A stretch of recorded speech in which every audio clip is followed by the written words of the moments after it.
किसी विकासात्मक कार्य में अगर एक ईंट भी आपने लगाई है तो आपकी पीठ थपथपाने के लिए खुद प्रधानमंत्री मौजूद हैं। देखिए, बिल्कुल अचल, ये उत्साह की बात है। और उस मजदूर के लिए, उस श्रमिक के लिए कि जो दिन रात मेहनत करता है, और हमने यहाँ मेट्रो के तमाम लोगों से बात भी करी थी कि रात के 12-12, 1-1 बजे तक जो मजदूर और श्रमिक हैं वो वहां पर लगातार काम कर रहे थे। उनकी मेहनत का ही ये नतीजा है कि आज देश की पहली अंडर वाटर जो मेट्रो टनल आपको देखने को मिल रही है। तो ये अद्भुत काम है, और उनके अद्भुत काम को अगर देश का प्रधानमंत्री अगर सराहेगा, देश का प्रधानमंत्री अगर उनसे उनके और इसीलिए नीरज वो बोलते भी हैं कि वो प्रधान सेवक है, क्योंकि आपने बात मेहनत की। तो जो खबरें हम पढ़ पा रहे हैं, जो आपकी हमने रिपोर्ट देखी, उसमें साफ ये बात है कि 2.5 महीने से ज्यादा वहां खुदाई का काम चला, यानी 67 दिन से भी ज्यादा, ताकि इस काम को एक मुश्त करना जरूरी था, ताकि कहीं से भी लीकेज ना हो, धसाव ना हो। ये तमाम श्रमजीवी दिन रात एक करके उस काम में जुटे थे, और आज उसका फलस्वरूप हम ये देख रहे हैं कि प्रधानमंत्री खुद उनके साथ खड़े हैं और उनका अनुभव बांट रहे हैं, समझ रहे हैं, जान रहे हैं। ठीक है, बिल्कुल आंचल। और इसके साथ साथ इस बात का भी ध्यान रखा गया था कि मेट्रो की अगर टनल बनाई जा रही है तो जो दूसरे लोग हैं, जो टैक्सी, बस या दूसरे साधनों से सफर करते हैं, उनको किसी तरह की परेशानी ना हो।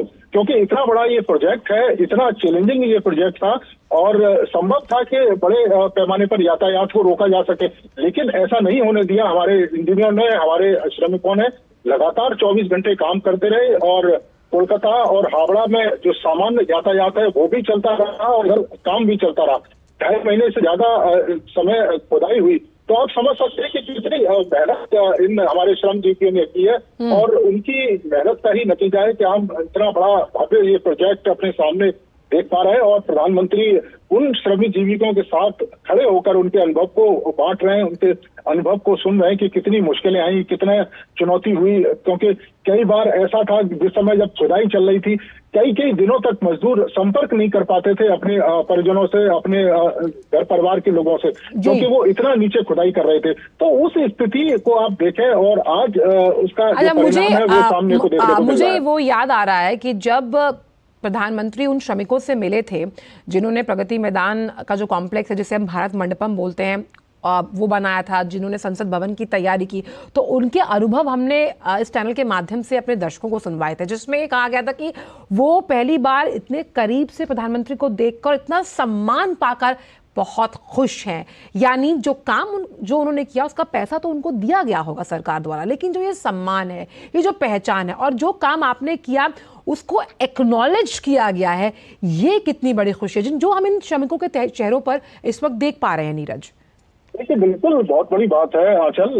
अगर देश का प्रधानमंत्री उन श्रमिकों के साथ खड़ा हुआ है, उनके काम की अगर सराहना कर रहा है, तो आप समझ सकती हैं कि कितना बूस्ट उनको मिलता होगा, कि कभी सपने में भी उन्होंने नहीं सोचा होगा कि एक प्रधानमंत्री उसके साथ खड़े होकर बात करे, और एक प्रधानमंत्री उनके अनुभवों को साझा करे। क्योंकि हमने इससे पहले तो कभी किसी प्रधानमंत्री को ऐसे श्रमिकों के साथ खड़े होते हुए, बात करते हुए नहीं देखा है। ये पहली बार हमने देखा है कि जब भी श्रमिक किसी काम को करते हैं, कोई बड़ी परियोजना, कोई बड़ा प्रोजेक्ट जिसमें सालों काम करने में उन श्रमिकों का योगदान होता है, और प्रधानमंत्री खुद उनके बीच में पहुंचते हैं और उनके। देखिए, आप देख सकते हैं कि लोगों का हुजूम यहाँ पर मौजूद है प्रधानमंत्री की एक झलक पाने के लिए।